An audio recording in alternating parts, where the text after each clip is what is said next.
la matinée du dimanche 19 octobre 2025, des individus non identifiés se sont introduits dans le musée du Louvre et ont dérobé des joyaux historiques français. 4 personnes sont entrées par effraction, à l'aide d'une nacelle et d'une disqueuse, dans la galerie Apollon. Le vol, au total, a duré 7 minutes. Les auteurs sont toujours en fuite. Une enquête a été ouverte par le parquet de Paris. Les détails à suivre.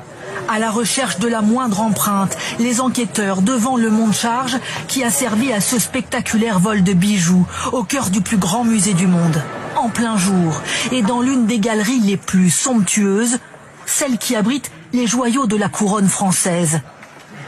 Des diamants, des pierres, des perles inestimables.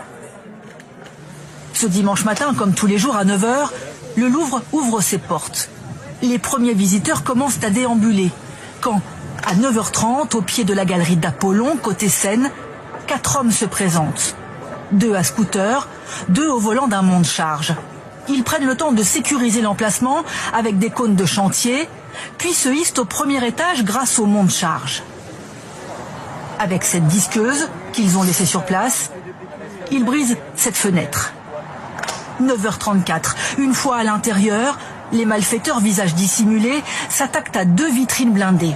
Ils menacent les agents de sécurité et dérobent 8 bijoux, parmi lesquels ces parures du Premier Empire, riches de saphirs et d'émeraudes.